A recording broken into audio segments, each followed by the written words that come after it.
balance of being able to go all in on something, but then be able to go all out and like remove myself when I need to. And so I think it all comes down to like creating the systems that need to be created to make a business and a life that you love. I'm feeling like a brand new me. For the very first time, I'm not where I'm meant to be. Brand new. Welcome to Outsmart the Hustle, where we turn hard work into smart work, helping you focus on the high-impact moves that drive your business forward without getting stuck in the grind. Hey guys, welcome to the Outsmart the Hustle podcast. It's Hannah McGinty, your host, and today I have Laylee Emadi on. Laylee's going to introduce herself in a second, but the way that I met her was just a little uncanny. A couple years back, I went to the Creative Educator Conference, not knowing anything about it, but we had a mutual friend that was going that couldn't make it. It's like she had a baby or something. And she gave me her ticket. And so I got to experience what it was like to be on this journey of being a creative educator, kind of having some loose ideas of what it was supposed to look like, but honestly having zero clue what it is like to step into this world. And going to that conference, seeing the amazing speakers, meeting other people on that same journey really helped push me to create Booked by Strategy. And here we are. Literally 2 years later, I have a course, I have a workshop coming up in December, and I have all of it to attribute to Laylee's amazing, just, I don't know, Laylee, you are amazing in terms of just encouragement, pushing people to be better and to see their potential. And so, like, I know we just started. You haven't even spoken a word yet. But I am just so incredibly thankful for you. Like you have allowed me to step into a position to help other people and truly like it's so encouraging to me to see their results as well. So guys, when I say we're bringing Laylee Emadi on, we are bringing Laylee Emadi on because she is just an amazing person inside and out. And I can't wait for you guys to just get to learn a little bit more about her, see what she's going to bring to the workshop this December. And yeah, so Laylee, let's start with you. Tell us a little bit about you. Introduce yourself. Oh my gosh, thank you so much for having me, Hannah. First of all, I'm so proud of you. It is kind of crazy how we met. I think it's amazing that you were gifted a ticket to the conference. That's like wild and just like it was just such a kismet kind of thing. And I'm so glad that we connected then. And then seeing you come back like 1 year apart to the conference this current year in 2025 has been really, really cool. So, and now to see you have your own workshop, which looks incredible. And I'm not just saying that as one of your speakers, like it looks honestly, truly incredible. And I cannot wait. It's like conference meets retreat meets workshop and like the education looks stellar. The community looks stellar. So I'm pumped. But yeah, like you said, I own the Creative Educator Conference. I founded that I started about 4 years ago, and I am a business coach for creative educators. So that's people in the wedding industry, people in just the creative industry as a whole who want to teach what they know well, create transformations for their students in an ethical and impactful way. And I actually come from education myself. I was a high school teacher for many years and I loved that. And so I went from that to photography and then just kind of married the two passions. And now I get to teach other entrepreneurs how to teach and how to do it well and how to speak and take stages and leave impact and create transformation for their students. So that's kind of a nutshell of like a quick recap of my journey and who I am and what I do. And I love it. And I'm so grateful to do it every day. That's awesome. Well, thanks for sharing. I know that we're going to dive even deeper.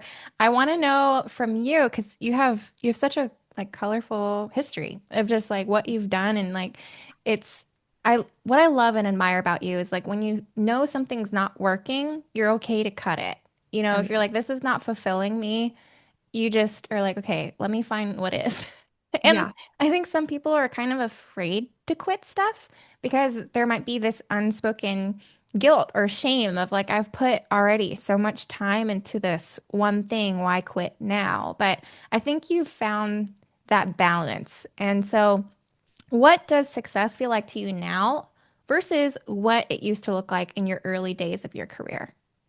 Oh my gosh, that's such a good question. What does success look like for me is like, I get this question a lot and there's so many ways to answer it, but I truly think now in my life, success looks like maybe two or three things. It looks like doing something that's fulfilling and fulfills the need that I have to create an impact in the world.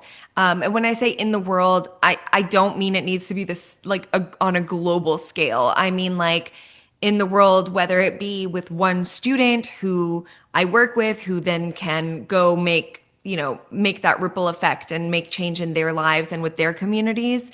I need my work to fulfill me in order, I think, to feel successful. So that's one. The second thing that I think success looks like for me is the freedom to be able to spend time with the people that I love doing what I love. And so having a life that I love separate from the business that I love. I think I struggled a lot with that for maybe the first like decade of having my business because it is such a big part of what I do. And like I said, it is a part of what success looks like for me. The third thing that success feels like for me now is having the balance of being able to go all in on something, but then be able to go all out and like remove myself when I need to. And so I think it all comes down to like creating the systems that need to be created to make a business and a life that you love. Yeah, I love that. And that's also the episode title for this because I was like, Laylee, in your own podcast, this is what you preach, right? And Yeah. so I was like, if anyone resonates with this and clicks on this, they're going to know exactly what this is about. And I love work. You mentioned like work-life balance in that way, spending time with the people that you love. I mean, it's the whole reason why we started this business journey to begin with, right? And then Yeah. we find that we're working 24/7. So Yeah. it's tough, being a solopreneur. Yeah. I loved your recent podcast prompted by that question from Christy Johnson on making rest a business strategy. Yeah. So for wedding creatives with that nonstop seasonal rush, Yeah. what does seasonal rest like what does a seasonal rest plan look like in action? Yeah, I think number one, as somebody who was in the wedding industry as a wedding photographer, I wasn't there for long. I'm not going to pretend that I was. It was a few years, but I will say, like, I understand the concept of this is like my season of hustle. And so, because of that, I can't find time for rest. And I know that story that we tell ourselves. However, my challenge to those who are listening who have that mindset is to remind yourselves that if you're in this for the long game, like this is something you love, you're passionate about, you want to grow, and you want to be sustainable, you have to prioritize the rest before you book. So for me that meant and that means even now because even though I'm not doing weddings particularly, I do have seasons that are much busier than others. And so I think one looking at things in a really honest way. And that sounds like common sense, but it's really not. I think we are the easiest people to lie to. It's like ourselves. It's easiest to lie to ourselves and to say like, "Oh, I can handle this. I can handle that. I know I can do that." Well, it's easy to say that looking a month in advance, 6 months in advance, but then you get to 6 months from now and you've booked yourself to the point of burnout and exhaustion. And it would have been so much better if you could have blocked off time on your calendar, said no to a client, which is hard. I get it. Like, I know that that's hard to turn away income. But again, we're looking at sustainability. So, do we want to make an extra 10K this year, or do we want to be able to work next year? Facts. So, Okay, snaps. That's so good. I need that on a t-shirt. I know, right? I was Yeah. like, I should write this on my post-its too and like put hmm it on it. But it's true. I mean, I think that that's where the disconnect happens is it's so hard to turn away a client when you have a high ticket service-based business. I mean, I do it all the time with my coaching clients. I'm like when my books are closed, my books are closed. And so I'm turning away upwards of 10, 20K, but I'm saving the time so that then I'm able to in 5 years from now still be running my business. Yeah. Yeah, that's so smart. It's really wise. I love it. I noticed that you had a diversity and inclusion chat. It touched on comparison traps and perfectionism. I almost feel like comparison drives us into burnout in a way. And definitely perfectionism does for me, and I have to catch myself here and there. So as wedding photographers, videographers face like what we call the saturated market. I don't know. Call it what you will. How do you help them shift that mindset? Like, what tips do you teach them to stop making unfair comparisons? Ooh, it is hard. I mean, truly, I'll start this by saying, and I hope this doesn't come across as negative, but more realistic. Comparison doesn't really go away. I don't think it's something that, depending on your personality type, I don't think it's something that you can just snap your fingers and change your mindset around. I think you have to know yourself, have a really deep self-awareness to know, am I somebody who gets a negative result from comparison? I am. I know that about myself. And so a few things that I do and that I've learned to do over the past years is keep my blinders on as much as possible. And some people are able to do that without taking any other steps. I'm not. So I mute people on social media. I specifically stop consuming content when I feel that content is making me compare myself. I don't look up what other people are doing. A great example of this is I'm actually in the tail end, just wrapping up one of my newest programs, my newest course for speakers in the creative industry. I'm not the only one teaching this, but I have not consumed one piece of content by one other expert in this field in over a year because I need to be able to know that like my content is mine alone. Yeah. And no matter what happens in this launch, I don't want to know what's happening in somebody else's. It's just going to trip me up. So I keep my blinders on, and if I can't keep my blinders on, I remove myself from the situation. Yeah.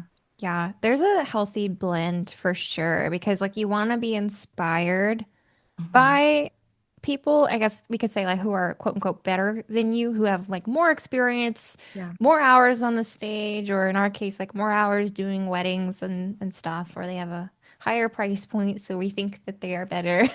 Yeah. However it is that we perceive them. But then Mhm. there's also the deadly comparison that can come in and shut us down from improving.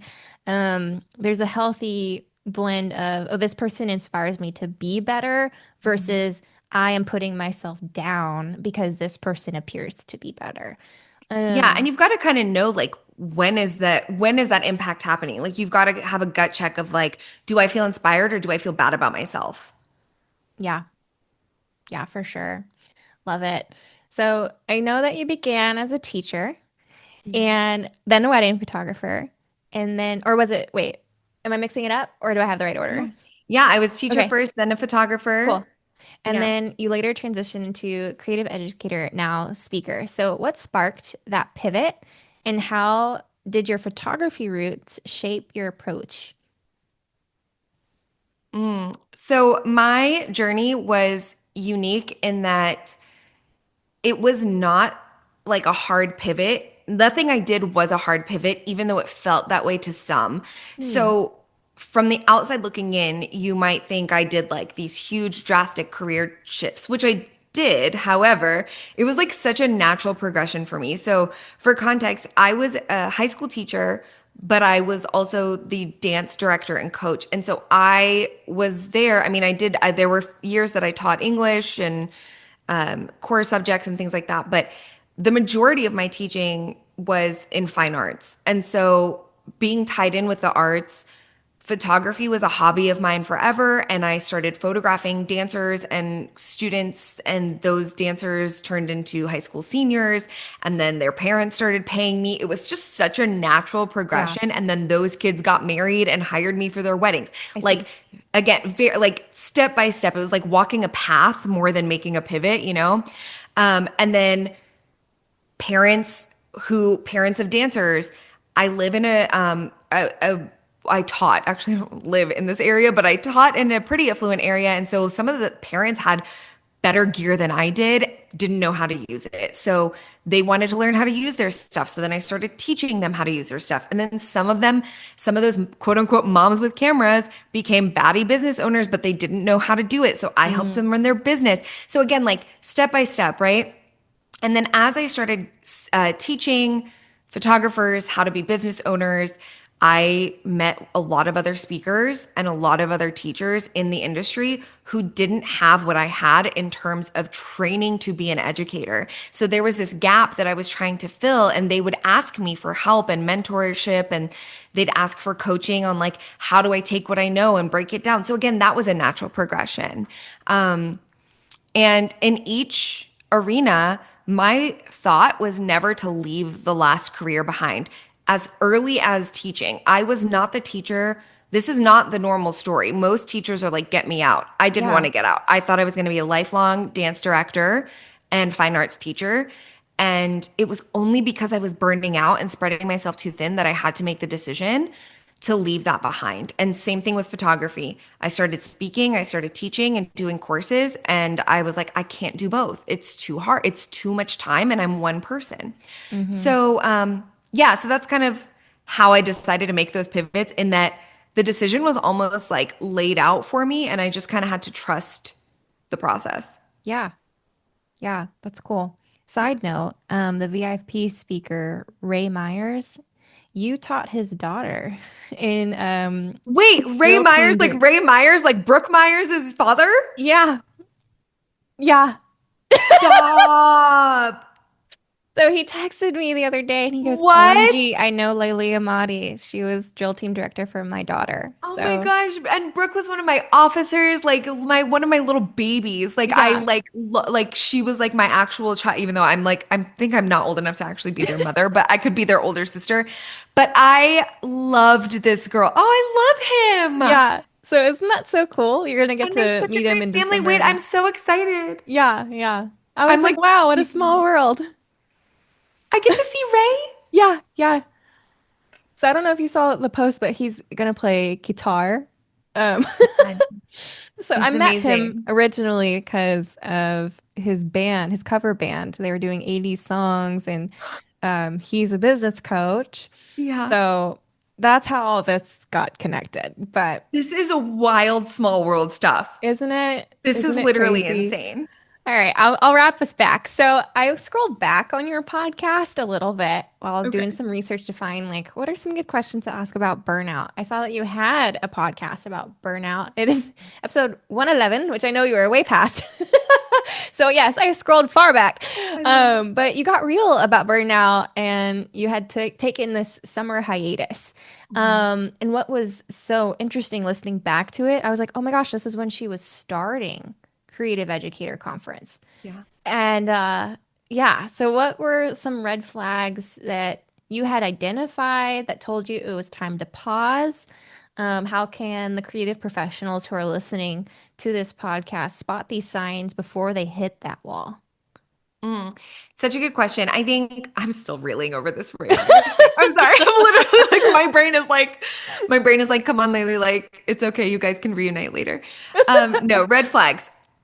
These are some of the indicators that I was burning out. Number one was I really resented any work that came my way, like any inquiry, any easy booking. I was like, don't give me your money. Like, just keep your money. I can't do it. I'm so tired. I just like, my inbox would get an alert and I would like cringe. Like, Mm, that was my number one red flag was I was like, I am getting inquiries that I was like praying for yeah.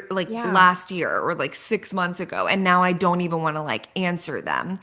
Um, and so that was, I think, the number one thing. And then I have learned to pay attention over the years because this is something I used to be kind of bad about.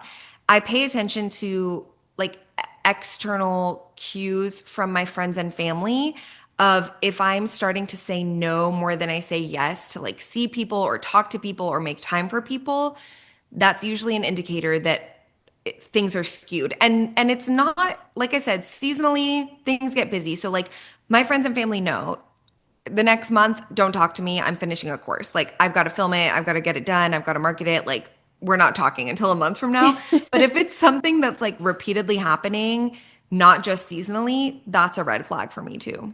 Mm. Now, just so we have context, do you consider yourself an extrovert or an introvert? Because you're an introvert, right? Yeah, I'm technically an introvert. I would call myself like An extrovert, I've or what heard is like it called? ambivert Ambivert. or yeah, Yeah. ambivert or like extroverted introvert. Yeah. But I mean, I like my quiet. I love my people, but like post conference, I like hermit for a long time. Yeah. I Long get it. I get it. I'll Yeah. probably be the same way, Oh honestly, in yeah. I December. hope you mark off a solid like several weeks for So yourself. we got like 2 whole weeks. So J Josh, my husband, he just started a new job at Toyota. He's very excited about it. He's on their Lexus team, not for design, but for marketing research. And he Amazing. gets the whole company is shut down for the last 2 weeks of the year. So I'm taking those last 2 weeks to just, have a vacation, end of the year type deal, maybe a team holiday party at the most, but I Yeah. won't be planning it. So it's just like, Nice. that will be my end of the year, but having it in December kind of helps because Yeah. Christmas time, you know? So Yes. Yeah. yeah, yeah. I love Um, that. I can't remember what. Okay, so you're an introvert. I wanted Yes. the context because some people are like not really always scheduling time with people, and Yeah. sometimes they're scared of that. I'm talking to the introverts in the room, but I feel like it's healthy to have like a unit that knows you, that can keep you accountable. So I have like some pretty, as an introvert myself, I have close friends that I try to schedule time with, like Yeah. once a week, maybe twice a month, that we're rotating with people because of schedules and stuff. But having implemented that, from someone who suffers from, I guess, perfectionism burnout, where I'm like, I don't know that I am the one that's comparing myself all the time, but I Yeah. drive myself so hard into the ground that Mhm. sometimes I burn myself out. Yeah. Um, yeah, so it's I found that having people to check in on me who weren't just like my husband, he'll see me all the time, right? He knows, Yeah. but just people that are like always around me to help me in case. And it's okay Mhm. to ask for help. I have still to learn for that. Like Yeah. there's That's hard. yeah, it's hard. It's hard asking for help, but Mhm. getting Yeah. used to it every single day. You No, you it's know? so hard. I have the hardest time asking for help. It's so hard. Yeah. Yeah. Yeah. But Yeah. so necessary. Yeah. So you've shared a lot of wisdom just like on boundaries. Like I've heard you talk about setting summer hours, CEO Fridays, 5 p.m. cutoff times. What boundary hacks do you teach that even the busiest wedding creatives can realistically stick to? And I know that at the end of the day, you can, what's that phrase? You can lead a horse to water, but you can't make them Yeah. drink. So, Yeah. like, you could share these things, but ultimately they have Yeah. to implement them. But what Yeah. are some things that you can identify that they could stick to in busy seasons? I think some of the like the baseline, I would say like easiest things that you could incorporate into your kind of like boundary setting is at least for I think a lot of us who are in the creative industry, we're kind of like all or nothing people. So sometimes that hard 5 p.m. stop, that's really hard for some people. Yeah. I think having like set hours can be hard for people. I think one of the easiest entry points is into boundary setting is marking off a full day, like a full day a week where because the thing is like we a lot of wedding pros work, I mean majority work weekends, and so picking one day, whether it be a Monday, whatever it is, mark that day off. And I think it's even more difficult for parents, for people who Yeah. have really busy personal lives to do that as well. But maybe it's the daytime while your kids are at school. Maybe like you're just completely, it's like an all or nothing. You're removing yourself for those few hours and focusing on what you need to do to like revive yourself on a personal basis, like fill your cup back up and then get back to work. Yeah. I love that. Yeah, that's so good. I think that there's seasonal changes too, because my days off used to be Mondays. Mm, And then I opened up an office. And so there's people that work there now and they work yeah. Monday to Friday. And so there's that weird thing of I still have events on weekends and Yeah. then my office is open on Mondays. And so Mm, I got to create that space again and yeah. create a environment to be able to take off. Like I try to definitely have Sundays, but sometimes when we have destinations, it's like, okay, now we're traveling back home on Yeah. Sundays, and Mhm. not that's not rest. Travel is one of the Mm-mm. most hectic and You need another day. you need another day to rest from your travel because Yeah. Even from it's a a lot. vacation, like I'm like, Yes. I need another one. I need Yeah. another day when I get back from a whole day vacation. So it's just like Yeah. Yeah. so there's like clouds overhead and it keeps making me look really gray and dark over here, No, but it's it's just that, yeah, it's all good. overcast. It Yeah, is a little overcast, it but is. we had Yeah. some unexpected rain yesterday. I don't I know if you got know, that. thunderstorms. Yeah, 8% chance. Well, it took its chance. Yeah, sure It did. showed us up. But yeah, all right, reeling it back in. So when you think about the next chapter of your career, or I guess like what you're going into with this course and everything, teaching speakers. It's really exciting, by the way. I'm really excited for you. Me What too. is kind of a scary dream or a bold bet that you're excited to chase next?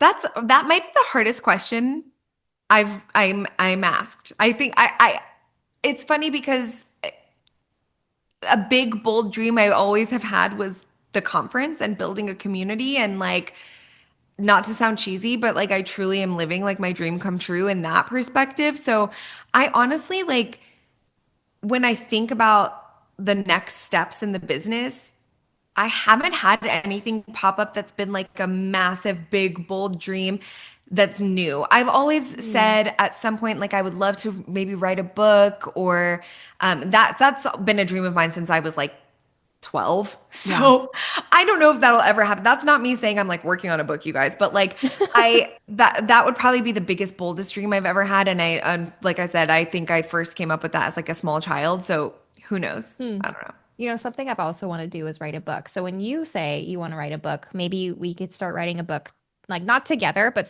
Yeah, but like separately. accountability. Accountability book writing partners. I know. Yeah. It's so hard though because there's like two personalities of this dream. One is like I want to write like a fiction novel, like a fun fictional novel, and like the other one is like I want to write a business book because I love what I do and I love coaching. So I'll have to figure out which one, but I like this idea for us. Yeah, for sure. I definitely want to write a serious one, but I also have two children book ideas that I want to Love dish that. out.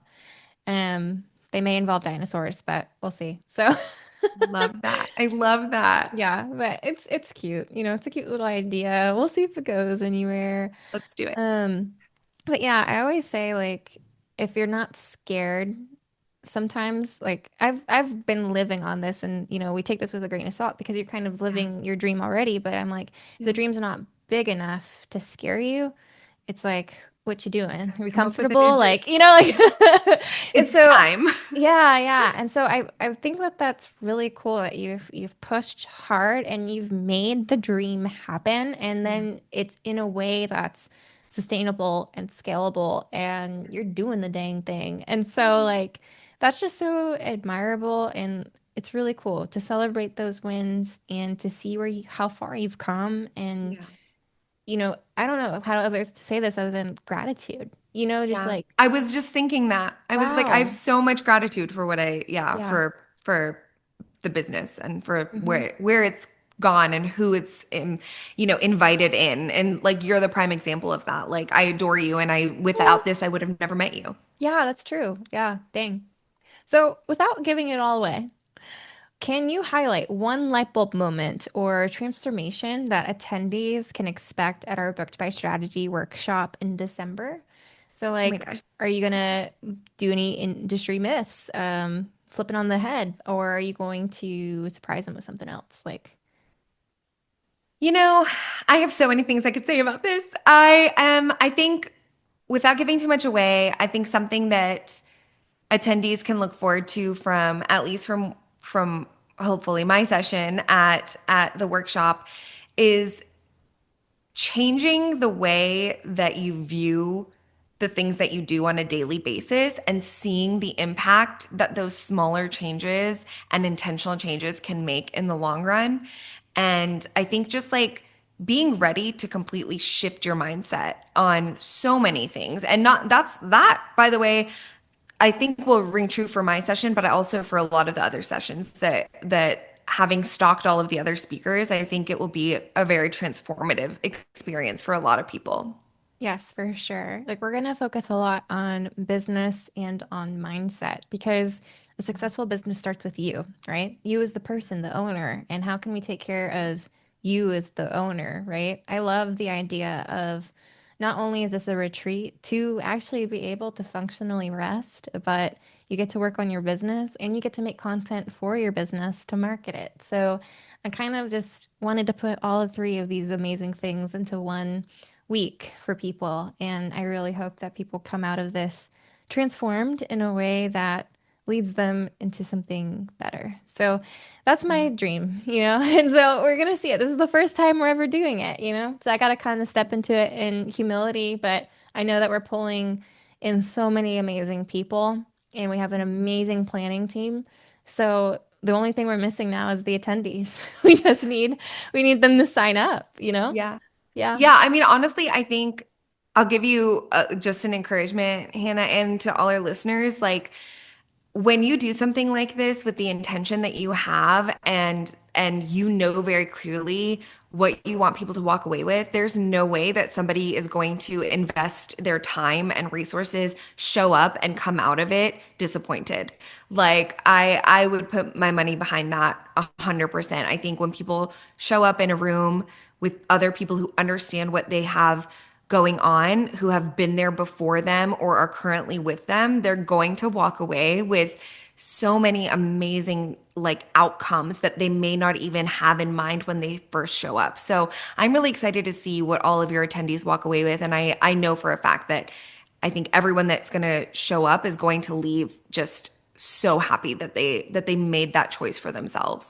Oh, thank you, Laylee. That's so Yeah. sweet. Yeah, I'm so excited for this. I truly am. It's Me just too. it's so far yet so close. I know. Like it's gonna be here before we know it. So Mhm. thank you so much for taking the time to be on this podcast, just share your wisdom and what we can do to just practically, kill our burnout and get rid of it Yeah. and actually start to thrive in our businesses and our life. So we're looking forward to having you come and speak at the workshop this December. And maybe we'll have you on the podcast again between then, talk about one more little sneak peek of something. But I love it. other than that, where can we check out Laylee? Where do they go? Yeah, I basically like live on Instagram when I am on social. So at Laylee_Emadi, or you can connect with me over on my podcast, the Laylee Emadi podcast. Perfect. And we'll have those in the show notes too if you just want to click the hyperlink and go follow her on there. All right. Thank you so much, Laylee. Thank you for having me. This was so fun. I'm feeling like a brand new me. Brand new, brand new. Feeling like a brand new me, brand new me. Outsmart the Hustle is produced by Booked by Strategy, a film business course. Follow us at Booked by Strategy literally anywhere for more creative business tips and freebies, and check out the course and live workshop that happens every year at www.bookedbystrategy.com.